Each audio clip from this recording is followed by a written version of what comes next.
Amen? Sabihin nga natin, Jesus is Lord. Over my health.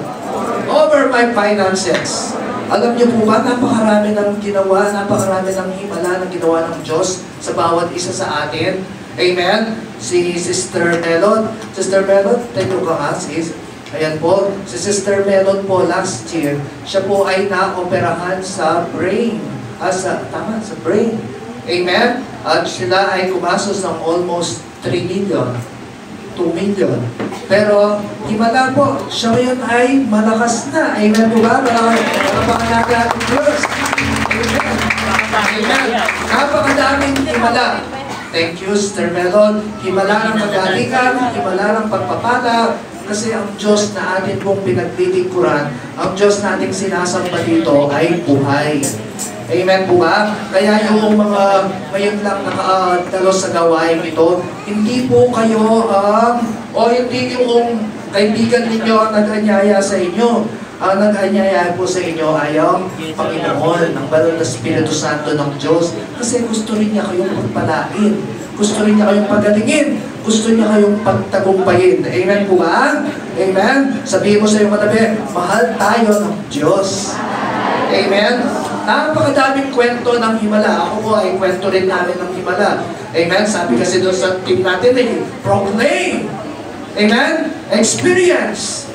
Exalt Christ. Anong po pro-proklama natin? Yung kabutihan ng Diyos. Alam niyo po ba, kami mag-asawa ay parehas nag-thyroidectomy total. Parehas na mayroong stage 1 cancer. Amen? Parehas na nag-radioactive treatment. Bakit po parehas? Siguro pinasano kami ng Panginoon kasi hindi ko alam. Nung niligawan ko siya, nag-thyroidectomy pala siya. Okay? Nalaman ko lang, may kakasal na kami. Kasi nakita niya parang may hindi pantay sa leeg mo. Mamaya, buti-buti yung leeg nyo, ha? Okay? Parang hindi pantay. Tapos po, pina-check up. Sabi kayo, meron pala akong hypothyroidism at merong tumor sa leeg. Alam niyo po, naoperahan ako in short. Tapos, carcinoma, ibig sabihin, cancerous, no? Stage 1. At radioactive. Yun pala, ganun pala, dinanas niya 2002. Ako naman 2005. Kaya po, tinanong namin sa doktor, nakakahawa po ba? Hindi yun nakakahawa. Okay? Yan ay nakukuha, of course, sa lifestyle, sa pagkain, pati yung naalala ko po noon, kapag dahil ako'y nag-iisa, nagpapakulo ako ng sinaing sa rice cooker. Nilalagay ko sa loob ng plastic, tsaka ulam. Sabi ko, naku.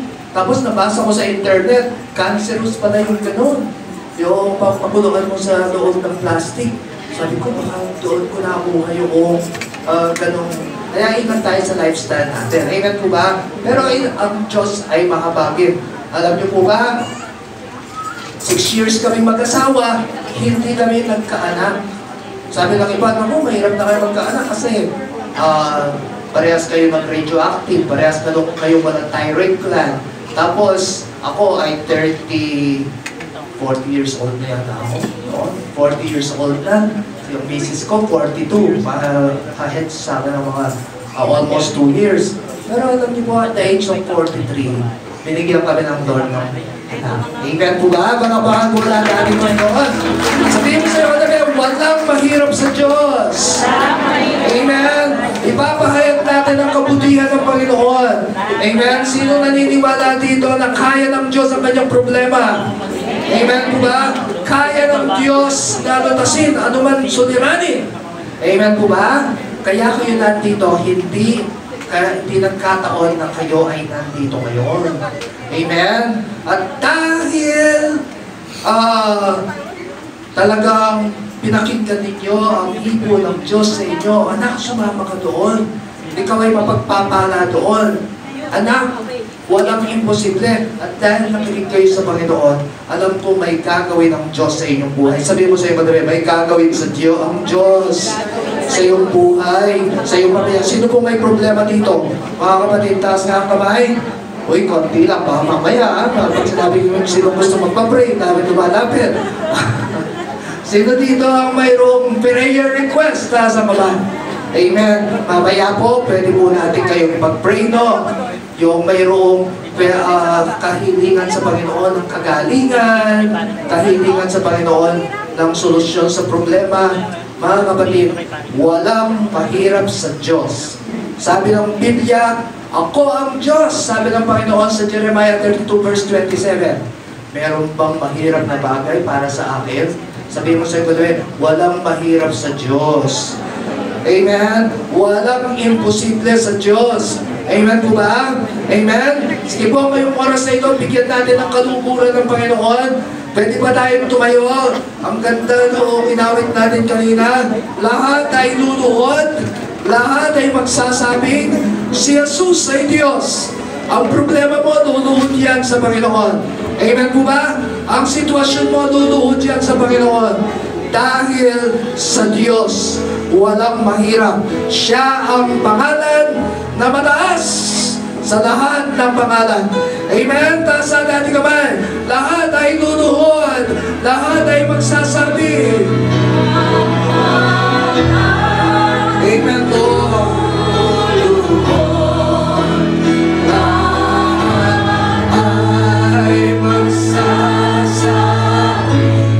Si Jesus na si Jesus ay Diyos. Minsan pa lahat ay luluhod. Amen, Lord. We bow, God, to your name. We declare, you are good, you are Lord. Jesus. Amen. Amen. Thank you, Lord. Amen. Itaas natin ang mas mataas ang ating kamay. Siya ay Diyos. Siya ay Diyos. Amen, Lord. Siya ay Diyos. Siya ay nabuhay na muli. Siya ay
patuloy lang natin sa Panginoong Diyos.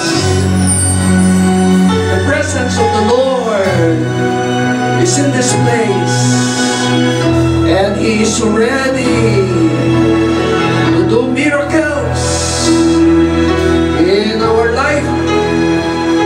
Amen. Let us worship Him. Yes, Lord. We worship You. We bless You. We glorify Your name. Jesus, bless You, God.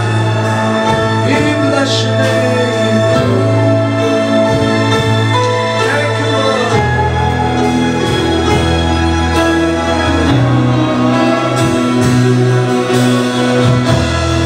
One more time.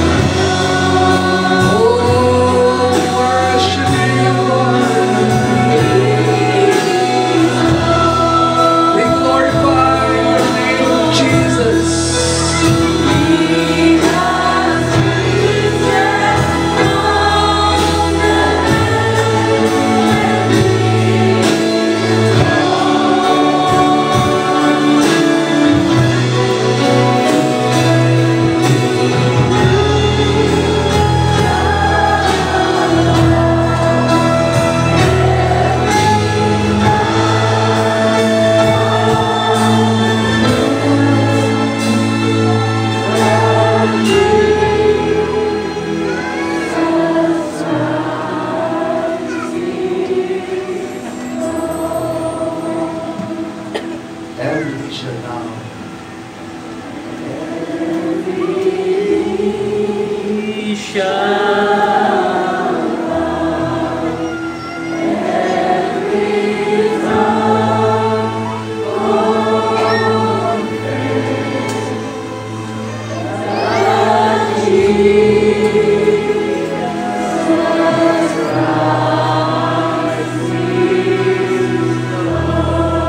Raise your hand to the Lord. If you believe that nothing is impossible to God, the Lord will honor your faith.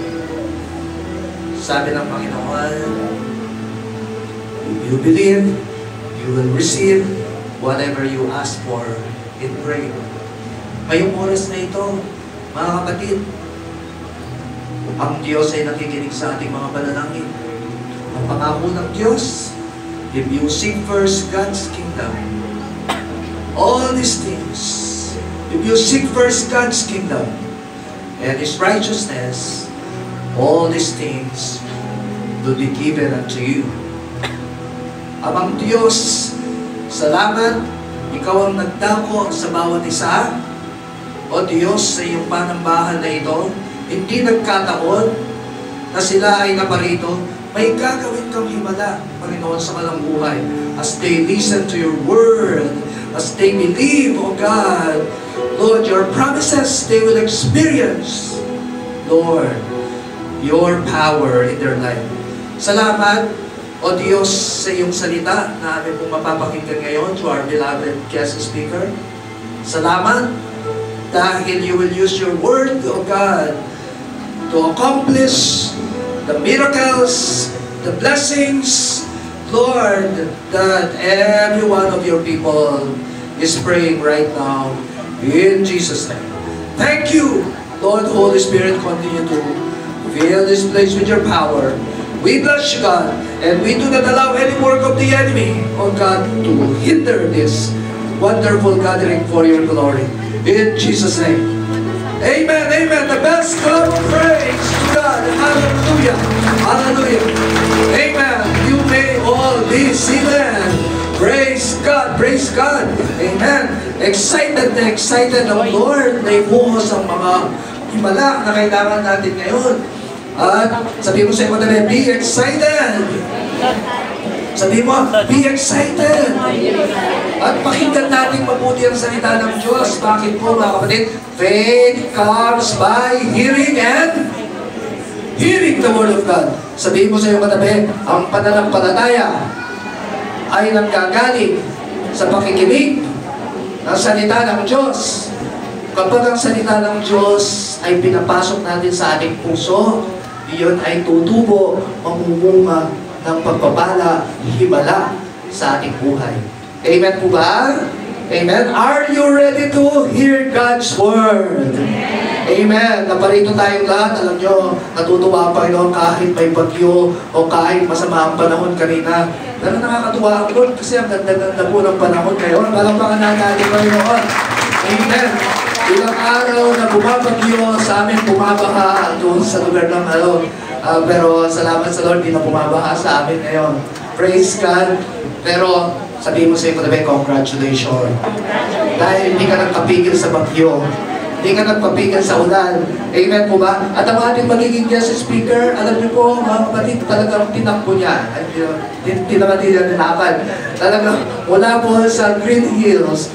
Talagang siya po kasi ay pastor ng Green Hills Music Museum, kasama ni Pastor Joey. Siya po ang katuwang ni Pastor Joey Crisostomo dun sa ating Music Museum. At natapos po sila ng 1 o'clock. Kaya po napakapalad natin kasi siya po ay dinala ng Diyos sa lugar na ito. Amen po ba? Kahit na talagang mula pa doon, talagang nagpadali siya para lang po i-deliver ang salita ng Diyos sa ating lahat. Amen? Kaya excited tayo. Special delivery. Amen po ba? Amen? Mga kapatid, I want to introduce to you isang painful sa paglilingkod. Mula pa nung siguro dekada 90, siya po ay nakakasama ko na po. Napaka energetic preacher. Actually, talagang ina-admire ko siya sa kanyang pag-pray noon kasi napaka-fluent, dire-diretso. Sabi yung ganda naman mag-pray ni Pastora Bressy, parang si Pastora Amor. Sila pong dalawa sila Pastora Celia, no? Alam niyo po, nakatuwa po natin siya ay pastor ng Parañaque, tapos dinala sa Japan. Pagkatapos po sa Japan, siya po ay sa Music Museum naman, BUP, tapos Music Museum ngayon with Pastor Joey. Siya rin po ang responsible sa mga eye care bags na na-receive po natin last month. Palakpakan natin ating Panginoon. Praise God! Amen! Nabigyan po tayo ng 55 eye care bags sa mga kaanak ninyo ay naka-receive, no? Amen. Let us, without much ado, let us welcome the servant of the Lord, Pastora Bressy Canlas.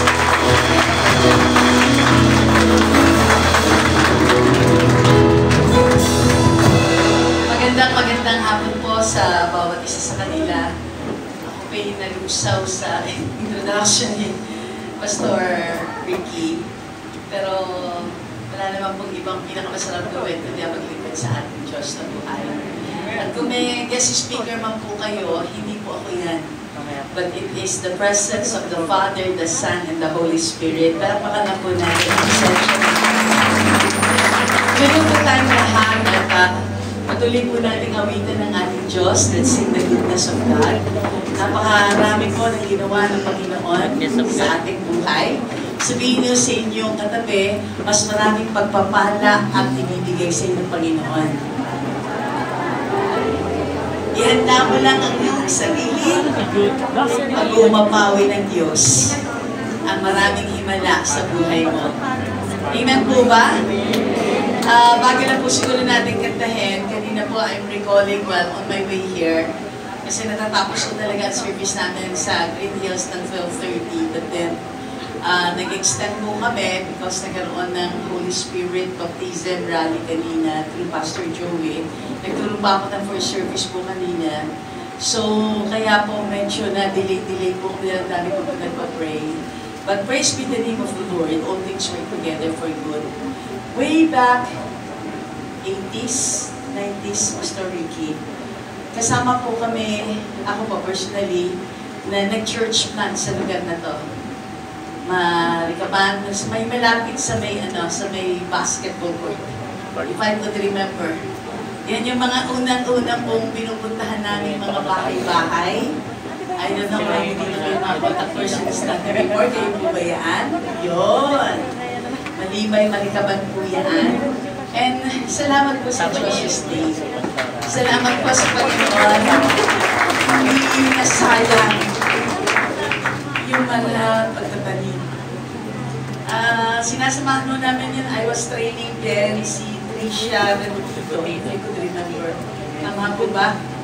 Siya yung tinitrain namin kasi under pa na Parañaque ko when I was still pastoring Parañaque. Pastoring Parañaque for 17 years bago po ako nag-move out to God be the glory.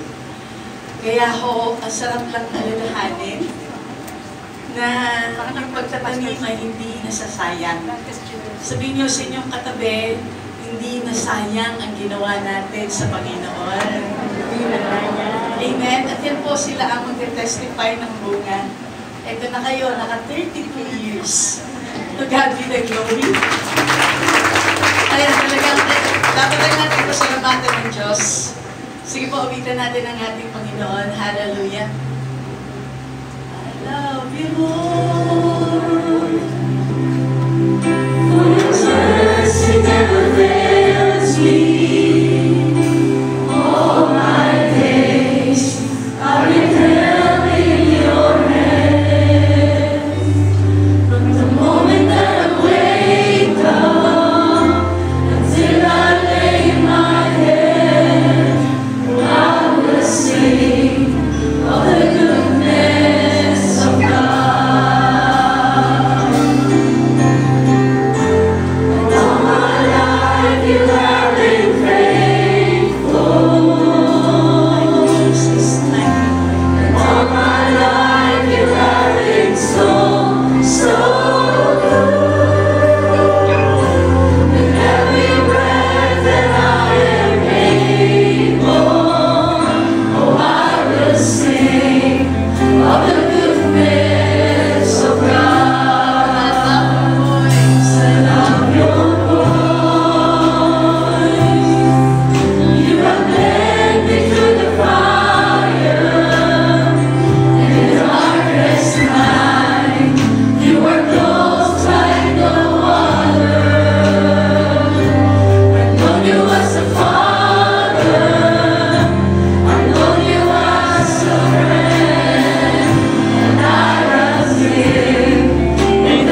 salamat sa Panginoon habang nakataas po ang ating mga kamay. Begin to give thanks. Begin to be grateful. Kulang po ang mga sasabihin natin sa ginawa ng Diyos. Hindi niya lang po tayo niligtas, pinagaling. Patuloy niya po tayong pinagkalooban ng lahat ng ating pangangailangan. Walang nilampasan ng Diyos, lalo na sa mga nananampalataya sa Kanya, sa Kanyang kadakilaan. There's so many things to give thanks, to give glory to God. Come on, church. Lift your hands as you give thanks to Him. Salamat sa pamilyang mga naririto, Panginoon. Salamat sa bawat mag-asawa. Maghawak po ng kamay ang bawat pamilya na naririto. Maghawak po ng kamay ang mga mag-asawa, magkakapatid. Lord, salamat po sa buhay ng mga pamilyang naririto. Salamat po, Panginoon, sapagkat hindi ka nagkulang kahit minsan sa kanila. Salamat sapagkat pinaiting mo pang pagmamahal mo sa kanilang mga buhay. Ang dalangin ko po, pagkaisahin mo ang bawat pamilya. Patuloy nilang maranasan ang kabutihan mo. Maranasan po nila pagkilos mo, pagbisita mo sa kanilang buhay. Maranasan po nila ikaw mismo, Panginoon. At hayaan mong magtagumpay ang bawat pamilya. At ganoon din, Lord, sa mga bago po naming kaibigan, mga na-invite po today, we pray that you open the eyes of their understanding. We ask thee, Lord, to convict them by the power of your Spirit. We ask thee, O God, that you comfort the weary in Jesus' name. Sa lahat na naparito, na napapagal, nahihirapan, may kalungkutan, sa lahat ng napatungo sa lugar na to na may matinding pangangailangan sa iyo. Father, we pray, katagpuin niyo po silang lahat. At habang sila kinakatagpo mo, ngayon pa lamang nagpapasalamat na po kami. Nagpapasalamat kami sa kagalingan. Sino mang may sakit sa puso, salamat, pinagaling niyo na po. Sino mang may diabetes, salamat, pinagaling niyo na po. Sino man na may high blood or hypertension, salamat, pinagaling niyo po. Meron po siyang dinidimdim o meron po siyang kabigatan sa kanyang puso. Salamat sapagkat pinaghihilo mo the emotional being in the mighty name of Jesus. Whatever need it is, God, we pray in Jesus' name. Let your Holy Spirit overshadow this place as you teach us today. Let your Holy Spirit be our Bible teacher this day. Let your Holy Spirit transform as you convict us. Let your Holy Spirit inspire us, O God, in the power of thy move in Jesus' name. Surround this place with the walls of fire, with the blood of the Lamb. And Lord, shake this place with your mighty presence. Shake this place, O God, na walang lalabas sa lugar na to na hindi nakakaranas ng iyong malayang pagkilos. Maraming pong salamat. Sa iyo ang papuri, sa iyo ang tagumpay, habang ikaw lamang ang patuloy na maluwalhati, ikaw lamang ang patuloy na magdakila. This we ask, this we pray, in Jesus' name. Amen and amen. Manatili po tayo nakatayo. Please, as we give reverence to the reading of the Word of God, turn your Bible please in the book of Ephesians chapter 1, beginning verse 18 and 19. So kung masusundan po ako ng ating multimedia para po sa mga verses, mag-show na lang po sa kanila. Ephesians chapter 1, beginning verse 18, ang sabi po rito, the eyes of your understanding being enlightened, that you may know what is the hope of His calling, what are the riches of the glory of His inheritance in the saints, in verse 19, what is the exceeding greatness of His power toward those who believe, according to the working of His mighty power. I'm using the New King James Version. Kung meron po kayo, better kung wala, it's okay sa NIV. Palakpakan po natin ang ating Panginoon. Nakakapunod po tayo lahat sa ating pagpatubo. Sabihin po natin, congratulations, kasama kita ngayon. Excited po ba tayo? Na-excite po ako at naiyak nung makita ko ng mga kapatiran na nagsimula. Salamat po. Salamat. Dahil sa inyo na naging bunga ng mga panalangin, lalo po kaming nagsumikap at naging masipag na ihati na magandang balita. Dahil alam po namin, hindi nalusaw ang salita ng ating Diyos. Amen?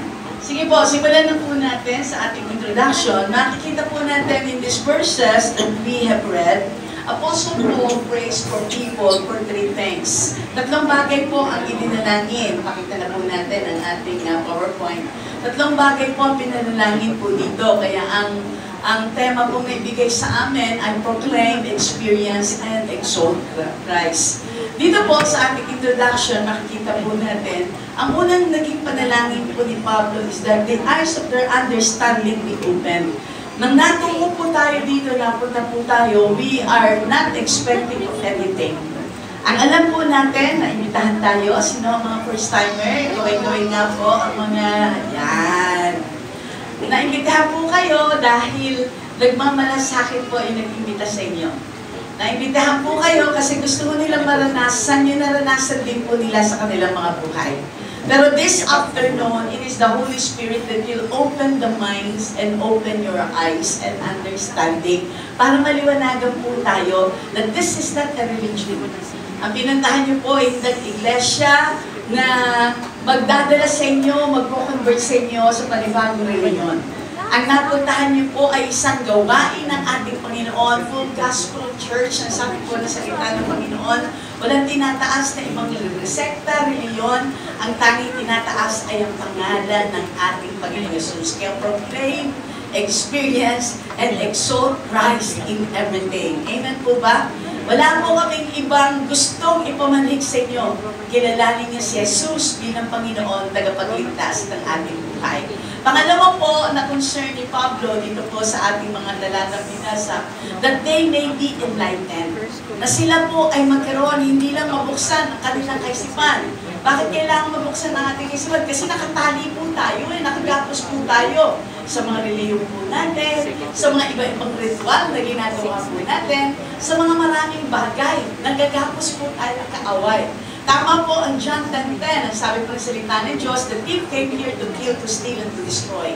Naparito si Satanas, ang kaaway ng Diyos, ang kaaway natin lahat, upang alimpinin tayo sa kasalanan. Upang takpan ang katotohanan na huwag natin makita habang binubunyag ko ng kapangyarihan ng ating Diyos na buhay. Narito ang kaaway para nakahawi ng kapayapaan katiwasayan. Pero ang sabi na salita ng Panginoon, Jesus came here to give us life and to have it more abundantly. Sabihin niyo, sino katabi, pinalaya ka na ng ating Panginoon. Kaya meron ka ng katagumpayan. Amen? So we will be enlightened. Matapos buksan tayo sa katotohanan, makikita natin, ito pala ang plano ng Panginoon. Jeremiah chapter 29, beginning verse 11, sabi ng salita ng Panginoon, for I know the plans that I have for you. Plans to give you a hope, a future, not to destroy you, not to harm you, not to put you to death. Yan ang sinasabi ng salita ng Panginoon. Kaya sabihin niyo sa inyo, atabe, maganda ang plano ng Diyos. Dahil mabuti ang Diyos. Amen? So, pag nakita mo natin yun, we will be enlightened. Si Satanas gusto akong patayin, pero ang Panginoong Jesus gusto akong magkaroon ng mahabang buhay. Si Satanas gusto akong alipin sa kasalanan, pero ang Panginoong Jesus sa kanyang ginawa sa krus ng Kalbaryo, pinalaya na ako sa pagkakagapos sa aking kasalanan. Tinakpan ng kanyang banal na dugo ang lahat ng aking pagkakasala. Kaya sabihin sa inyong katabi, you are redeemed, you are forgiven, because today, you are a child of God. Amen? O, hindi po ba masaya po yun?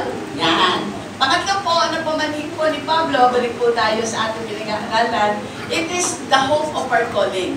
Tinawag po tayo lahat ng ating Panginoon Diyos. May dakilang pagkakatawag sa atin ng ating Panginoon.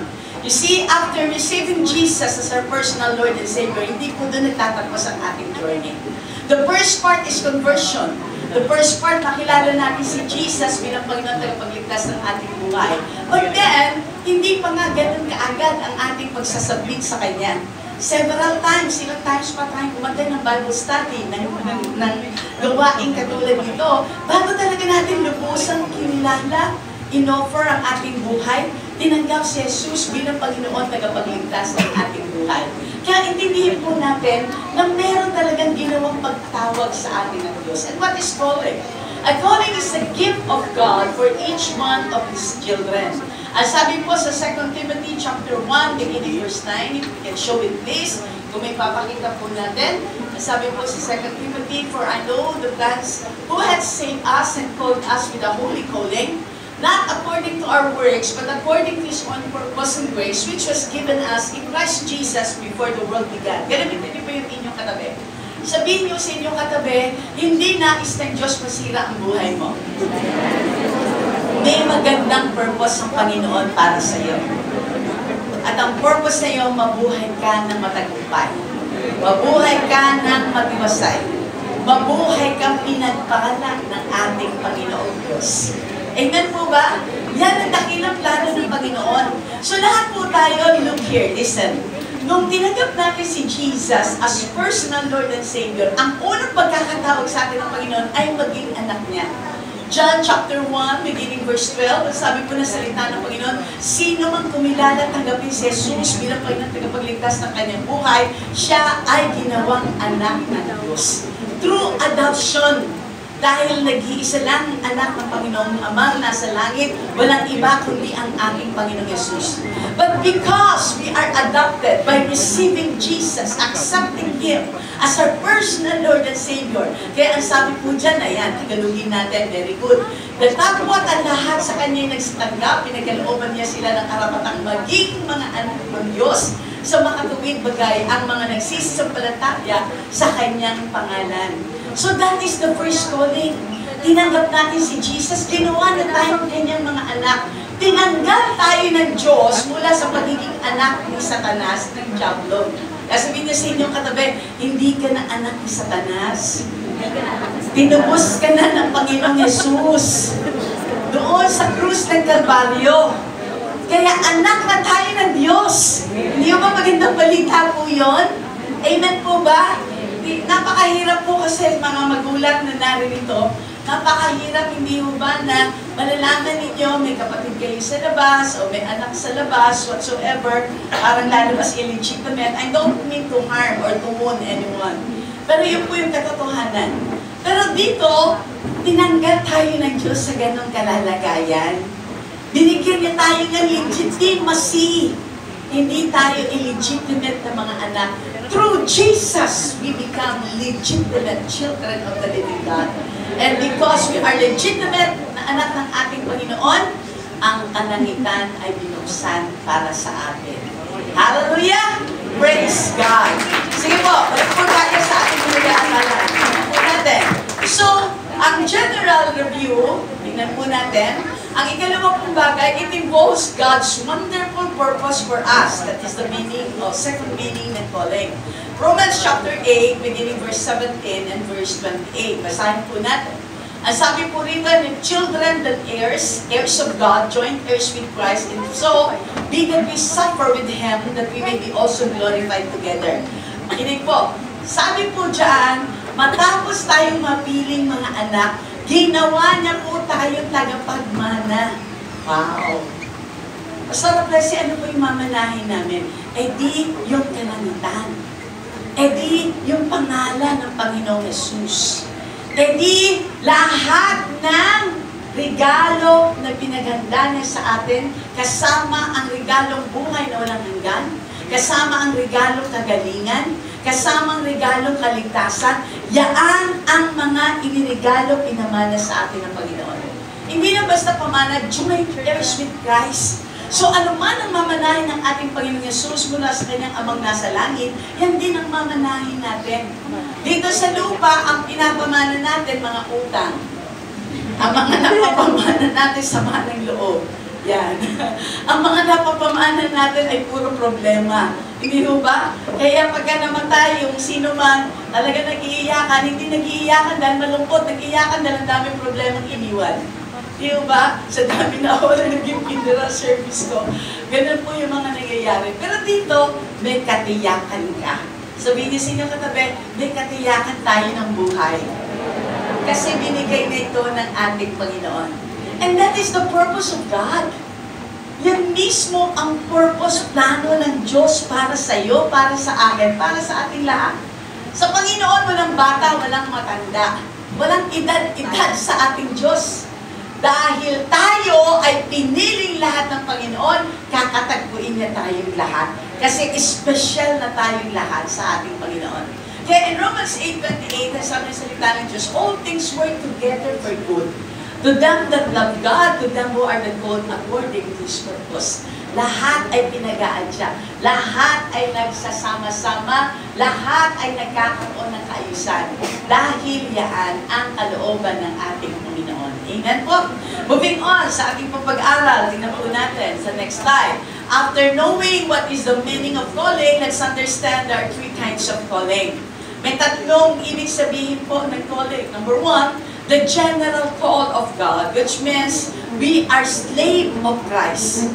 1 Corinthians chapter 7, 22 to 23, ano ba sabi ng salita ng ating Panginoon? Everybody read please. For he that is called in the Lord, being a servant, is the Lord's free man. Likewise also that is called, being free, is Christ's servant. Ye are bought with a price, be not ye the servants of God. Yung King James po gamit ko, hindi King James. Mahirapan po tayo sa King James, Old English po yan. Pero kung wala kayong New King James, it's okay. Kahit po NIV, it's okay. No worries sa akin. No po? So, maliwanag po sinasabi dito, sabihin nyo sa inyong katabi, pinalaya na tayo ng Panginoon, at dahil malaya tayo, tinawag niya tayong maglilingkod sa Kanya. Amen? Kanina po, may nagpa-pray po sa akin, sabi niya, Pastora, pag-pray niyo po, mag-list yung visa ko sa ganitong bansa. Sabi ko, ano ba ang magiging trabaho mo sa bansak yan? Sabi niya, ako po'y dati na nagtatrabaho doon, babalik po ako as nanny. Sabi ko, okay, ilang taong ka na bang nagtatrabaho dyan? Mga more than 10 years na po, sabi niya sa akin. Okay, sige, matalangin tayo. Dito po, pinapakita ng Panginoon na ang Diyos ay nagbigay sa atin ng servant attitude, servant heart. Lalo na yung mga OFWs na nagtatrabaho sa ibang bansa. I was assigned in Japan. Nandito po yung isang kasama natin from JL Japan. Ayan, si Sister Eden Shiritori. Ayan po, music minister po yan from Yokohama. JL Japan, nagpabakasyon na po siya rito. Sabi niya, Pastora, saan ka ngayon? Sabi ko, pupunta ako ng Pasay. Sabi niya, malapit ka sa akin, pupuntahan kita. Sabi ko, very good. Alam niyo po, pag napunta ka po sa ibang lugar, lalo na yung mga OFW natin, Pastor Ricky, hindi madali ang kanilang trabaho. Hindi ho madali ang tumatakbo sa gitna ng malamig na panahon. Especially winter season, dahil naranasan ko po yan. Winter season, tatakbohin namin mula train station hanggang doon sa aming bahay na tinitirhan. Marami kami mga bitbite, pero para hindi namin maranasan yung sobrang lamig, tatakbuhin na lang namin para pagpawisan kami. Pero ganun po nga, di pa rin kami pinagpapawisan kasi nga malamig. Naranasan ko po, pinakamalamig na naranasan ko is -4. Doon po sa Japan, nung naroon po ako. Pero alam nyo, may pinakamasarap na bagay na gagawin, magpaglingkuran po natin ang ating mga kapatiran.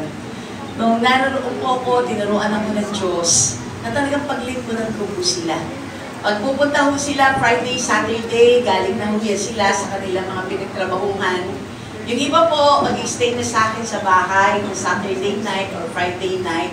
At talaga naman nung pinagluluto ko yan sila, hindi ko lang sila basta pinapakain, basta mamamalengke na kung alam yan din. Pinagluluto na ko muna sila at habang nagpe-fellowship po kami, at the same time, nag-discipleship na rin po ako sa kanila. Sama-sama na po yun. Sama-sama po kami pupunta sa iba't ibang gawain ng ating Panginoon. Nakakatuwa po kahit umulan, bumagyo, kahit na anong panahon, katulad po dito, kanina umaalan, lumabagyo kahapon, pero purihin ng Diyos, nandito tayo lahat dahil kagaya ng ating Panginoon. That is a servant heart. Sabihin nyo nga ako sa inyong katabi, pwede mo ba akong paglingkuran? Mahirap, di ba?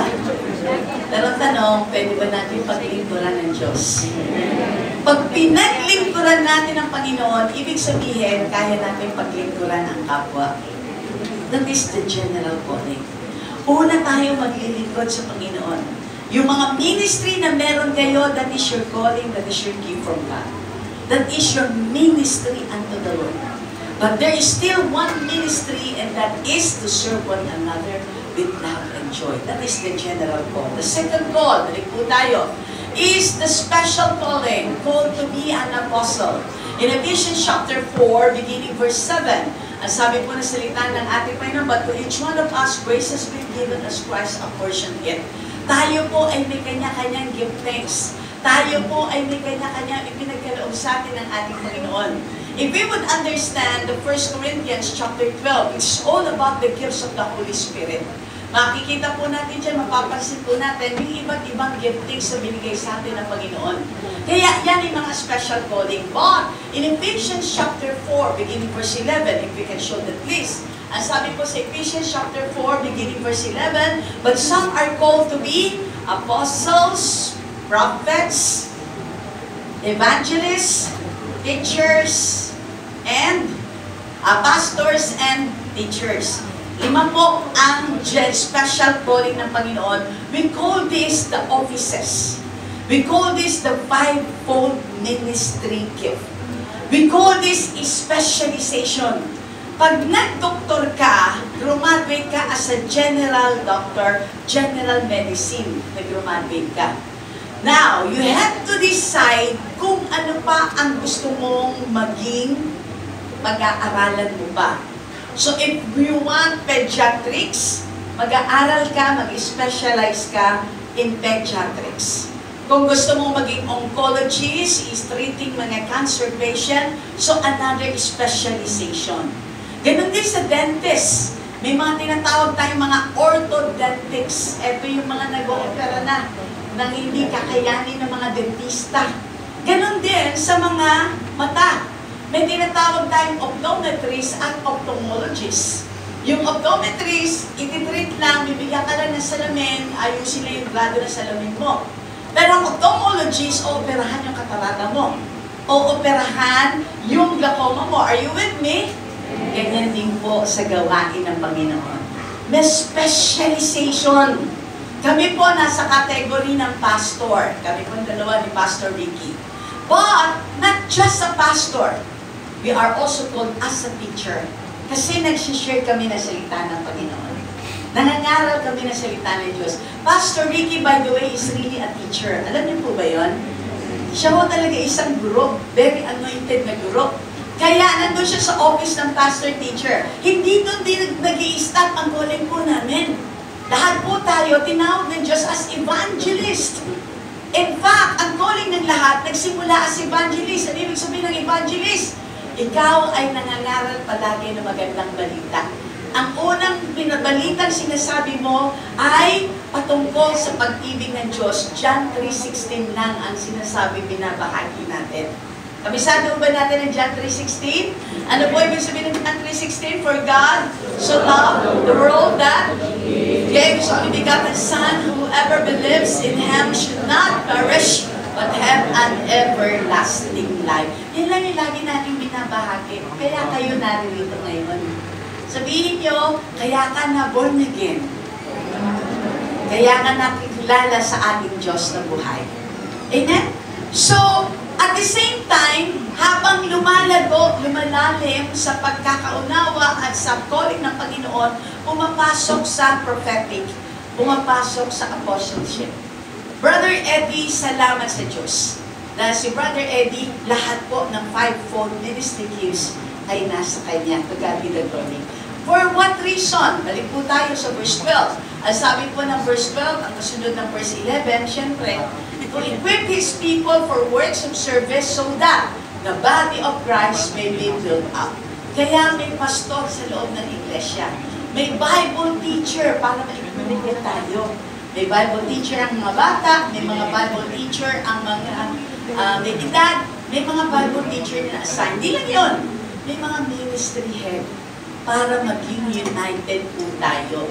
Amen? Para nagkakaisa po tayo. To God be the glory. Ang pangatlong pong calling, mag-list na lang po.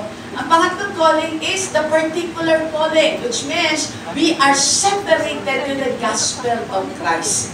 Dito lang po tayo patuloy na gamitin ng ating Diyos, wala nang iba. 1 Timothy chapter 2, beginning verse 7, or Matthew 28 na lang. Matthew chapter 28, pakita po natin. Ang sabi na salita ng Diyos, in Matthew 28, verse 18 and 19, everybody read, that Jesus came to them and said, all authority in heaven and on earth has been given to me, therefore, Go and make disciples of all nations, baptizing them in the name of the Father, and of the Son, and of the Holy Spirit of the living God. Huwag mo nang alisin, anak. Tingnan niyo ho, bakit pinag-a-abroad? Number one reason, para magtrabaho. Pero nung nasa Japan po ako, sabi ko sa kanila, bakit kayo hindi nila dito ng Lord? Para dito kayo ma-born again. At pag na-born again kayo, kayo ang gamitin ng Panginoon para ang lahat ng mga tao sa lugar na yan ay makakilala sa ating Diyos na buhay. Amen po ba? Kaya ako nakakatuwa, malalaman na mababalitaan nyo yung mga ama ng tahanan, ina ng tahanan, nag-abroad, pagdating, abay, born again na. Tapos isasama kayo sa church. Excited sila, kayo naman corny. Kayo naman sabihin, ano ba ginawa mo doon? Nanay, nagpalit ka kagad ng reliyon. Hindi mo kasi naiintindihan because of the blinding spirit na nilalagay ng kaaway. But then, because of the power of the Holy Spirit, we are all being enlightened. Yan yung particular calling natin. Sabihin ko sa inyo, katabi, pinakamasarap na gawain, maglingkod sa Diyos, ipangaral ang magandang balita. Amen? So, sino pong excited? Hallelujah. Move na po tayo sa ating pinaka-team. Introduction pa lang po yun. Pasensya na. Next po, pakita na po natin the hope of God's calling. Ano po yung kailangan natin maintindihan in the hope of God's calling? Number one, let us proclaim our calling in Christ. Proclaim your calling. Na huwag niyo ikahiyang nakakilala kayo kay Jesus.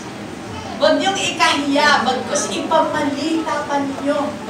Mahirap pong malaman na pag sinabi, born again ka ba? Hindi halata. Sakit po yun, di ba? Born again ka pala, kala ko burn again ka na. Hindi ba? Na-born again ka pala, kailan? Parang hindi ko nabalitaan.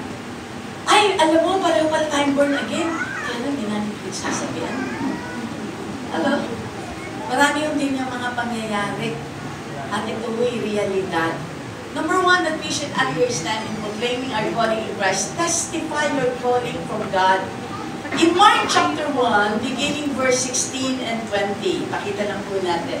Sabi po sa Mark chapter 1, 16 and 20, and Jesus walked beside the Sea of Galilee. He saw Simon and his brother Andrew casting a net into the lake, for they were fishermen. Come, follow me, Jesus said, and I will send you out to fish for people. At once they left their nets, followed him, and when he had gone a little further, he saw James, the son of Zebedee, and his brother John in a boat, preparing their nets, and without delay he called them, and they left their father Zebedee in the boat with the herdmen and followed him. Stop po tayo dyan. Tingnan niyo po. Ang unang pinuntahan ng Panginoong Jesus para maging disipulo ng Diyos, hindi ho yung mga mayayamang tao. Amen? Hindi rin ho yung matatalinong tao. Amen? Hindi rin ho yung mga graduate ng may mga degree. Hindi rin po yung may mga kaalamanan o mga negosyante.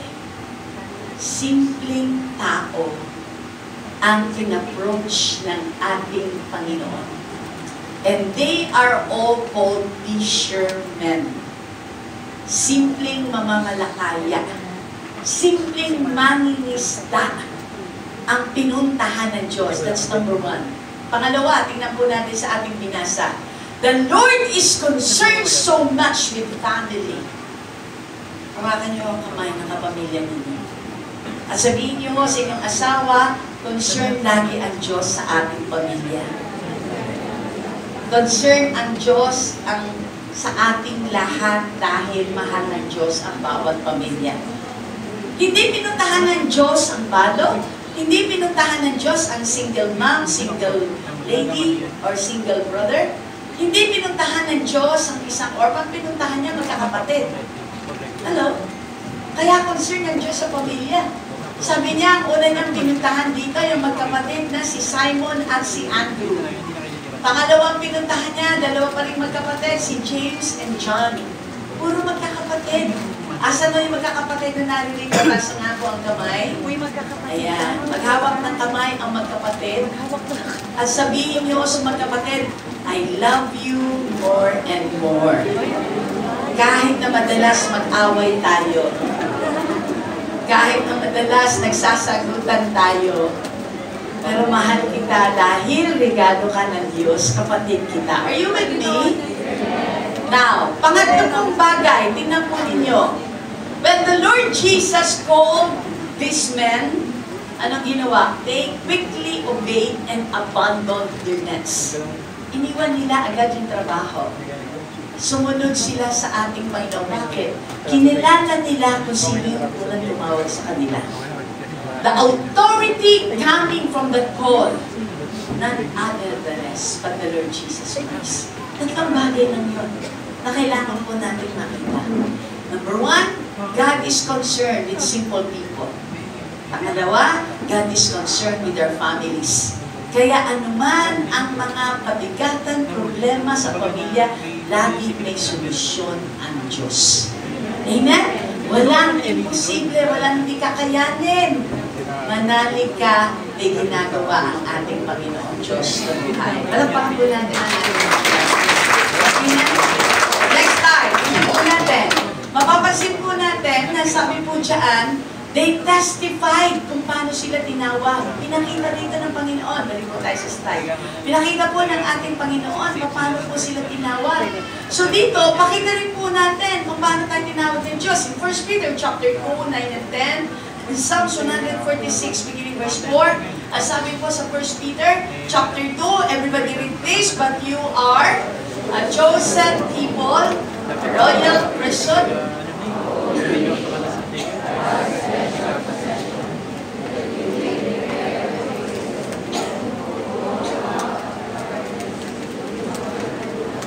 we are called out of darkness.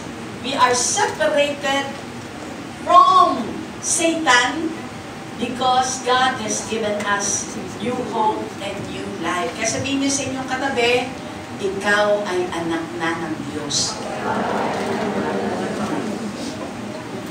Sabihin niyo sa inyong katabi, wala ka na sa dati mong buhay. Dahil pinalaya ka na ng Panginoon. Kaya wala ka nang babalikan pangit na buhay. Amen? Sabihin niyo sila, wala ka nang babalikan. At kung balikan ka man niya, sabihin mo, ayoko na sa'yo. Tama na. Amen po ba? From darkness into light.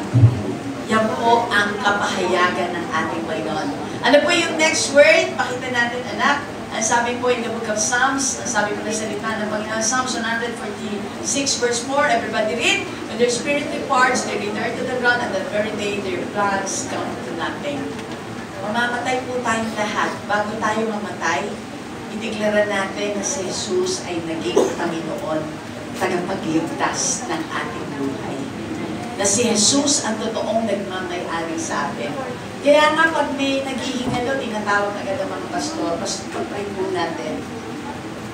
Nagpipray po kami ng prayer of acceptance. Para hanggang sa huling hininga, kinilala at tinanggap niya si Jesus bilang Panginoon, tagapagligtas ng kanyang buhay. Kaya kalabitin niyo ulit yung katabi, sabihin niyo, huwag mo ikakahiya, nakakilala ka kay Jesus. Huwag mong ikakahiya ang kanyang pangalan. Dahil sabi ng salita ng Diyos, the more we lift up Jesus, the more He will draw more people unto Him. Balag po tayo sa slide, sa ating pong pag-aaral, pakita po natin next. In proclaiming our calling, ano po yung uling sisimulan gagawin natin? Let us know the hope of our calling. Ano yung pagkakatawag sa atin? 1 Thessalonians chapter 5, verse 11. Therefore, encourage one another, build each other, just as in fact you are doing. Ito ho yung unang pagkakatawag sa atin, to be an encourager. Sabihin nyo nga sa inyong katabi na encourage ka ba sa akin o na-stumble ka sa akin? Tama? Dalawa lang ako kasi na-encourage o na-stumble, kaya nag-backslide. No? Nawala. Kasi sa halip na mahiyakaya ay nadabap na tisod dahil sa mga maling patotoong na ipakita. Kaya iingatan po natin mga patotoo po natin. Ingatan mo natin ang pagkakataon po natin. Our calling is very sacred. Ang paglapit natin sa Panginoon ay masyadong sagrado.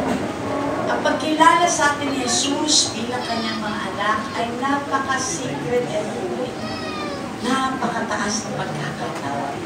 Kaya ingatan po natin, huwag natin ilagay sa basura. Wag po natin hayaang manakaw po niya ng kaaway. Hindi mo ba yung mga kalalakihan natin dito, pagka may mga nililigawan kayo, ay talaga namang 24/7 ang inyong buntot. 24/7, ang telepono, eat ka na ba? Nakauwi ka na ba? Where are you na? Diba? 24/7. Pag napangasawa na, bahala ka na sa buhay. That's Filipino style. Are you with me, church? Pero ang Panginoon, 24/7 nagbabantay, nag-iingat. Pagka nahihirapan tayo, God is always there to encourage us. Pagka naninimdim tayo, God is always there to lift us up. Pagka nahihirapan tayo sa mga sunod-sunod na dagok ng buhay, challenges, ang sasabihin na sa atin ng ating Panginoon, anak, kaya mo yan, tumayo ka, sasamahan kita, hindi kita pababayaan. Pwedeng, andito yung mga pamilya, pwedeng magtingin na yung mga magpapamilya, kaya magkakaibigan. Sabihin nga ho natin sa ating katabi, nandito ako para tumulong sa'yo. Pero lang, tangan mo ako. Ayan. Sabihin niyo, nandito ako para sa iyo. Kasi, ipapanalangin kita palagi. Para lumakas ka at tugunin ng Diyos ang iyong mga pangangailangan. Amen? Diba? Pag nakakarinig kasi tayo ng testimony, diba? Uy, nag-testify, katulad po kanina, pinapanood ko po, last week kasi, after I preached ng first service, may lumapit po sa akin na kapatid ng babae, may kilig-kilig na batang 3-month-old. Tapos sabi niya sa akin, Pastor Presi, gusto ko lang pong ipatotoo, last year, nagturo po kayo, pagkatapos niyo po magturo, nag-pray po kayo, ang prayer niyo po sa amin ganito, manalangin kayo ng personal na panalangin, hingin niyo sa Diyos ang lahat na gusto niyong hingin. At tinitiyak ko, ibibigay sa inyo ng Diyos ang inyong mga pangangailangan. Eto na po. Nag-pray po siya ng kanyang personal prayer, ng kanyang pangangailangan. Ang panalangin niya, sabi niya, Lord, hindi pa kami nagkakaanak. Matagal na kami humihingi ng anak. Pwede bang pagkalooban niyo po kami ng anak? At umiiyak siya, sabi niya sa akin, Pastor Presi, ito'y sagot ng Diyos sa panalangin. At 3-month-old baby, to God be the glory. Last year lang po yun, sinagot pa siya ng ating Panginoon. Kasi walang imposible sa ating Diyos kung mananampalataya tayo. Kung maniniwala tayo. Galing po ako sa isang anniversary, I think, sa may Pasay yun yata, yan, Pastor Vicky. Las Piñas, kay Pastor Jeric pala. 10 years din sila, or less than 10 years silang hindi magkaanak. After praying for them, pagbalik nila sa ibang bansa, biglang nagbuntis yung babae, kung dati na doon.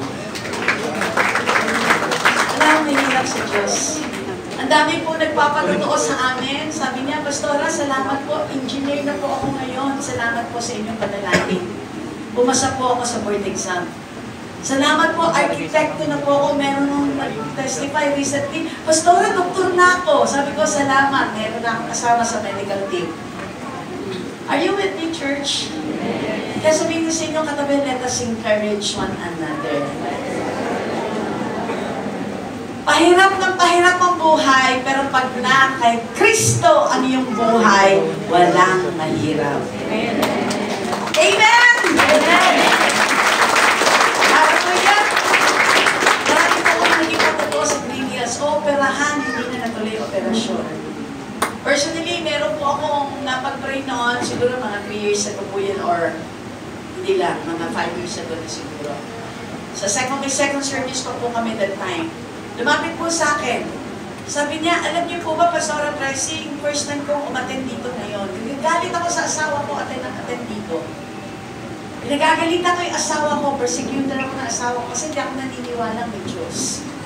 Hindi ako naniniwalang may Diyos na kayang gumawa ng dakilang bagay. Kaya lang, pinangyari sa kanya. Hindi niya na maipikit yung kanyang kanang mata kasi nagka-problema siya sa kanyang tenga na maga, na inflame.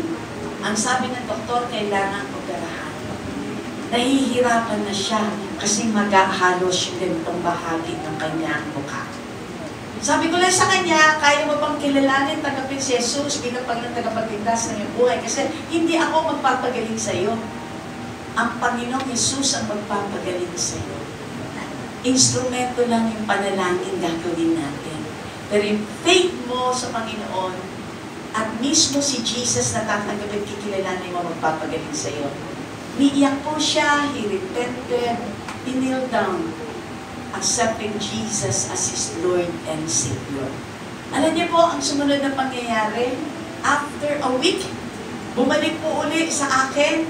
Nung makita ko po siya, sabi ko, "Oh Brad, kumusta yung operasyon mo? Parang ang bilis ng operasyon mo. Parang last week lang, nagpa-pray ka. Ngayon, healthy ka na. Wala na yung inflammation sa yung right side ng mukha mo. Mukhang maganda. Anong nangyari? Ang bilis ng epekto, ang bilis ng operasyon." Sabi niya sa akin, "Pastora, blessed to God be the glory." Hindi po ako inoperahan.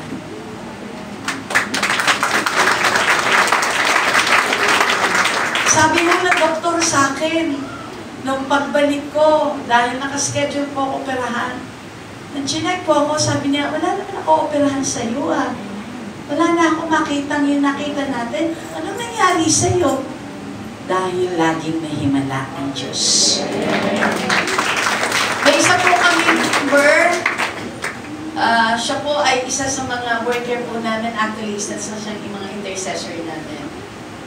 Siya po ay for almost a year na-confined sa hospital ng Manila Medical Hospital na napakamahal.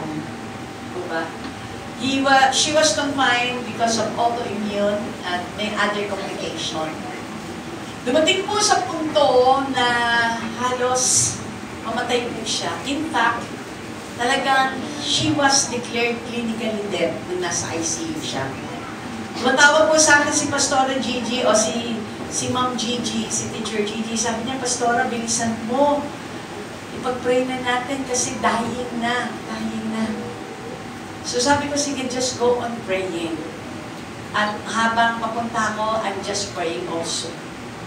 Pagdating po doon sa ICU, we all just prayed together again, bombarding the heavens. Kasi nagpa-flatline na talaga siya. At hindi namin binibitawan sa Panginoon.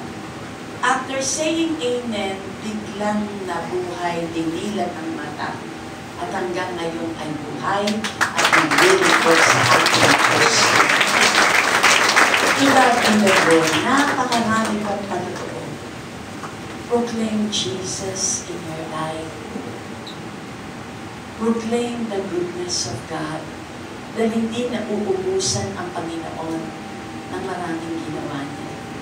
Ako po, former drug addict ng kabataan ko. Sino magsasabi, ako po ay tumuloko, sorry for the word, na kabataan. I've been into drugs, I've been into all the vices. Dumating po sa punto, tatalon ako ng school building namin nung ako'y nag-aaral ng college dahil I was high on drugs. Akala ko ako si Darna. Hindi ko lang nakita si Bing. At nasaan yung bato. Dumating din po sa punto, because I was high on drugs, I slashed my wrist. Nag-slash na po ako ng aking wrist. Dahil for me, walang kwenta ang buhay. Walang kwenta ang buhay. Dahil walang kapayapaan, walang kalpasayan. Pero ang nanay ko, hindi po ako sinukuan sa panalangin. Araw-gabi, binantayan po ako sa panalangin. Kaya lahat ng mothers na narito, huwag niyo sukuan sa panalangin ng inyong mga anak, ang inyong asawang nagluloko. Huwag niyo silang sukuan sa panalangin dahil may ginagawa ang Diyos sa kanilang mga buhay. Hindi po ako sinukuan ng aking ina. Kahit na umuwi po ako na lasing, ililihans lang ako ng nanay ko. Pag nagising ako, nakapatong pa rin kamay niya. Sasabihin ko sa kanya, may ginagawa mo. Kaya pala ako binabangungot. Kung ano ba siya binabangungot ko. Because I was planted to reality. But one time, one day, may isang lady evangelist na nag-evangelize po ako sa lugar namin, sa Malate. I was still living in Malate before. And while that lady evangelist was speaking about Jesus, telling the goodness of God, asking us na lumapit sa Panginoon, galit na galit po ako eh. Kasi habang nangangarap po yung babae niyo, yung lady evangelist na yun, parang buhay ko yung pinapangaral niya. Sa tinitingnan ko lahat ng mga tao sa paligid ko, sabi ko, sino kaya makatindi lang nag-chismis sa akin sa taong ito? Parang buhay ko sinasabi niya. But that is the work of the Holy Spirit. That is the time God is already working on me and the Lord is already answering the prayer of my mom. Hindi lang ako siguro isang balding luha ang nailuha sa akin ng nanay ko sa katigasan ng puso ko ng isip ko. But that time, something changed. When that lady evangelist asked for an altar call, tinawag niya lahat ng nais lumapit sa Panginoon, kilalanin si Jesus bilang Panginoon tagapagligtas ng kanyang buhay. Hindi pa po ako lumapit. Kasi sabi ko sa Panginoon, may pag-asa pa ba ako? May magagawa ka pa ba sa akin? Mahal mo ba ako talaga? Ang dami kong question. Pero nagulat na lang din ako, paano ako nakarating sa harapan? When that lady evangelist laid her hands on me, pinatong niya lang yung kanyang kamay sa akin. I was down on the floor for 30 minutes. I would not know what had happened. Gusto ng mga kaibigan ko, ng mga barkada ko, itayo na ako. Sabi ng lady evangelist, no, she's talking to God. Ang kwento sa akin, I am surrounded by the angels of the Lord. And that time, alam niyo ba, nangyari sa akin? The time when I was down of the Lord was ministering to me. I was seeing myself going to hell. Nakikita ko yung sarili ko, dinadala na sa impyerno.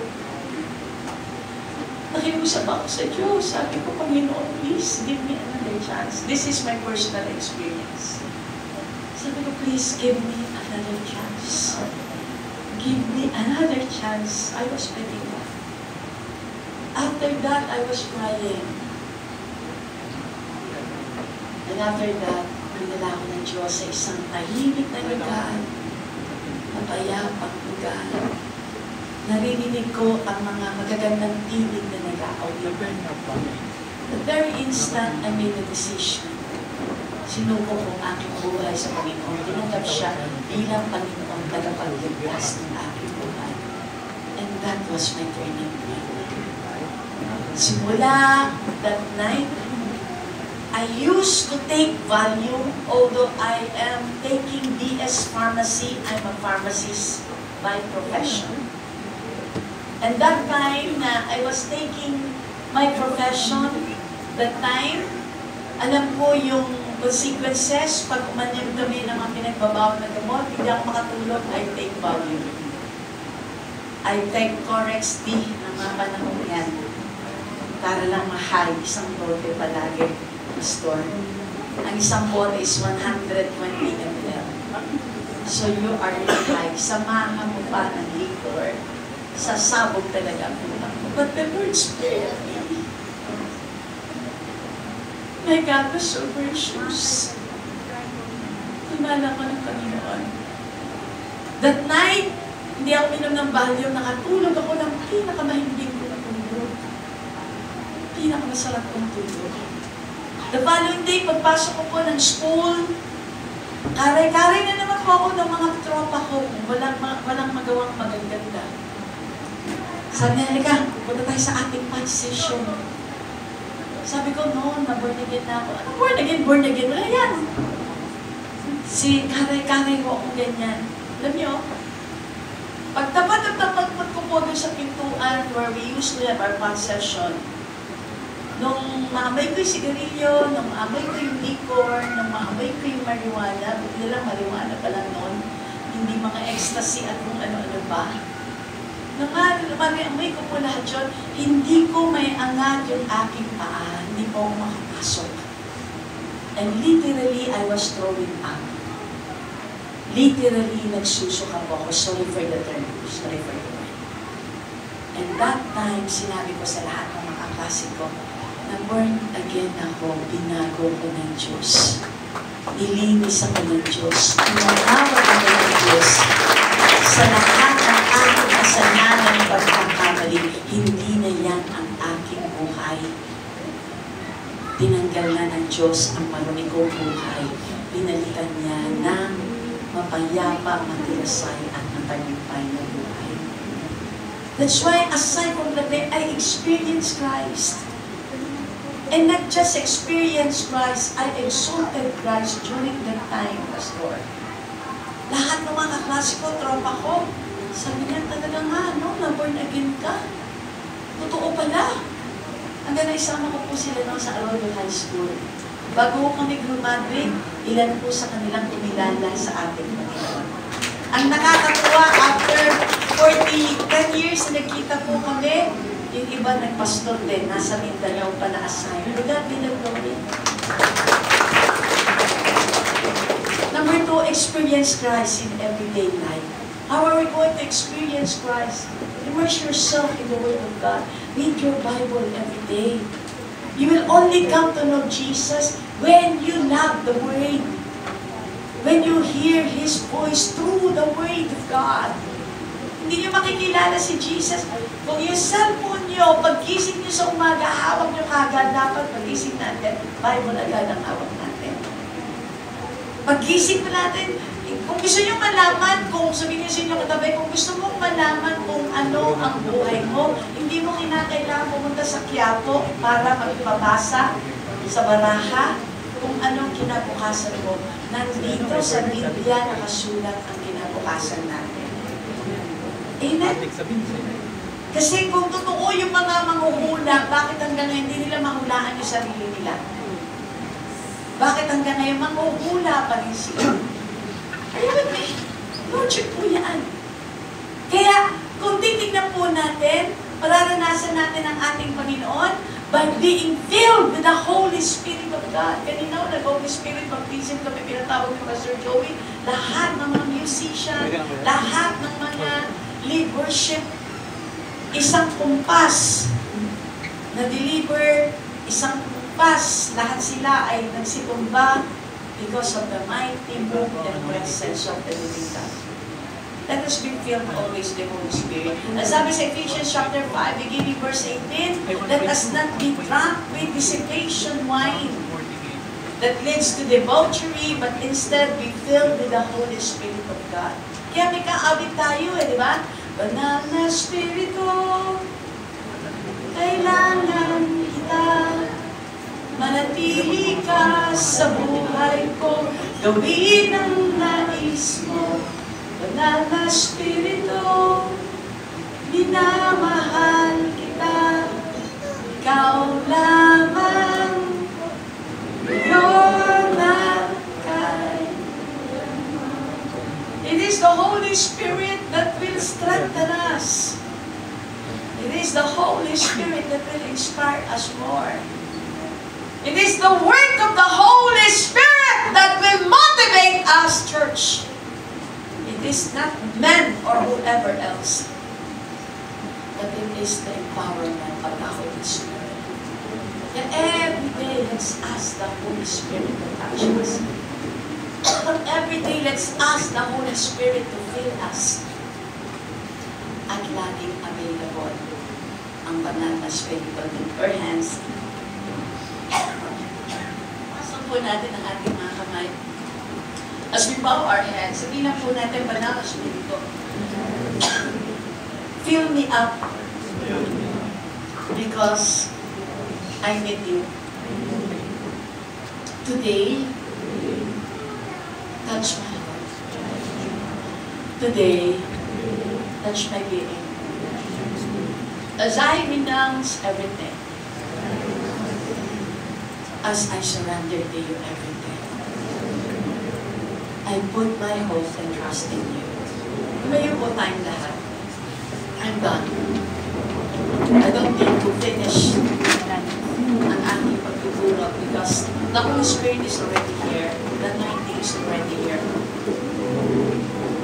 The last is just exalt Christ in everything that you do.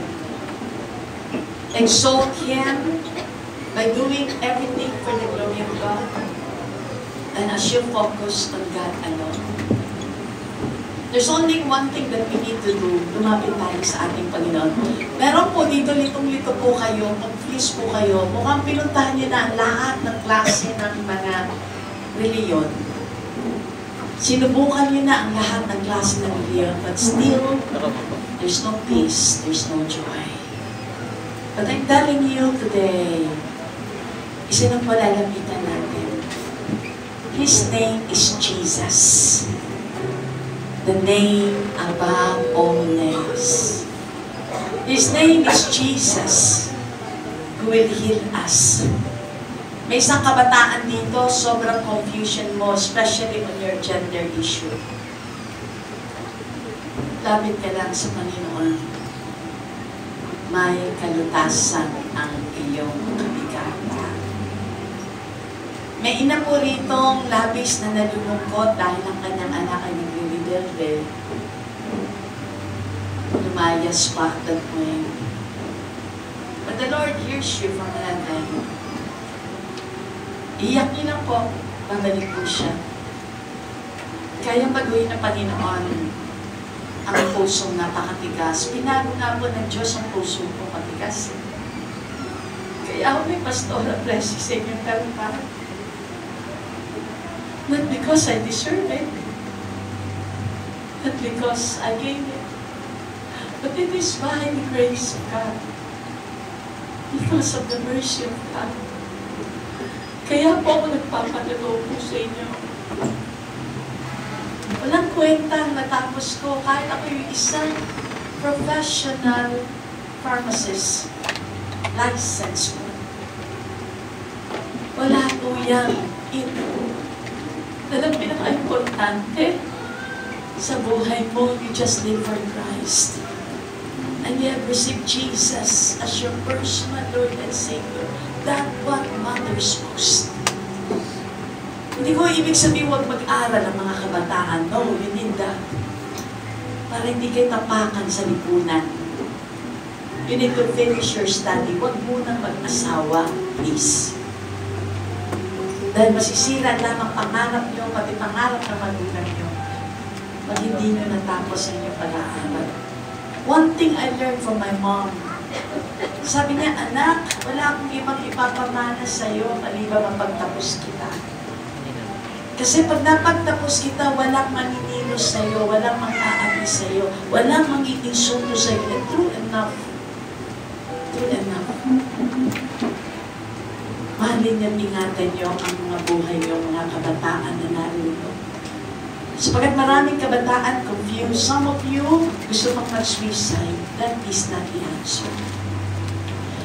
May mga kalalakihan po tayo, nagumon po kayo sa bisyo. Ilang beses yung tinatapo ng bisyo, pero pabalik-balik lang din kayo. Kasi akala niyo yan ang solusyon sa problema nito. Just come to Jesus. And as you come to Jesus, the Lord will release you from all those pain and heaviness. Someone is so sad in your heart, namatayan ka kasi. Sobrang hirap ng kalooban mo, hindi mo pa rin matanggap. Ang pagkakapanaw na niyang mahal sa buhay. The Lord heals you right now. The Lord heals your pain. Ang Panginoon Jesus hindi lang mo nagpapagaling physically, but even in the emotions, even the damaged mind, God heals it. And the Lord is starting to heal each and every one of you today. In Christ alone, I place my trust. In Christ alone, I place my trust. In Christ alone, I bow down my knees. In Christ alone, I surrender all. In Christ alone,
Maraming pong salamat sapagkat binigay mo ang araw na ito para ako po'y makakilala sa iyo.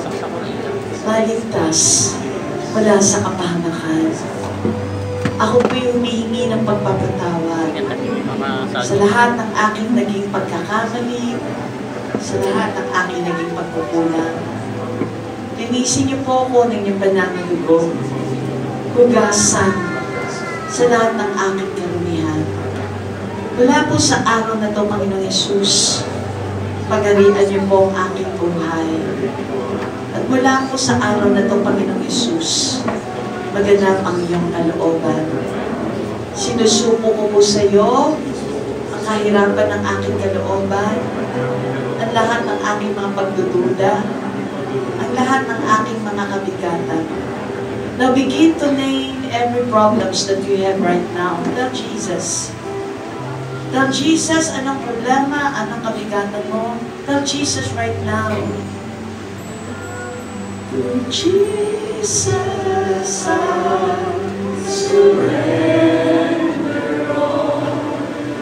To Jesus I give my all and all. I give you my heart.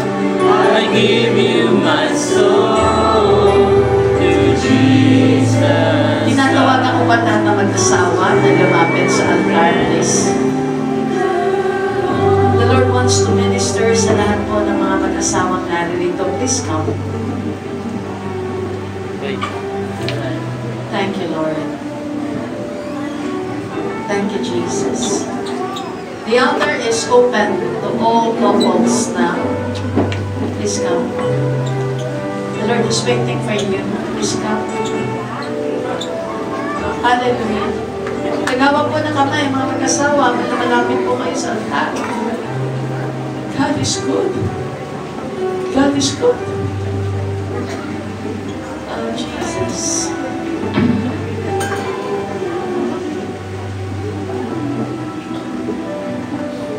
Sige lang po, malapit lang po. And lift your hands to God.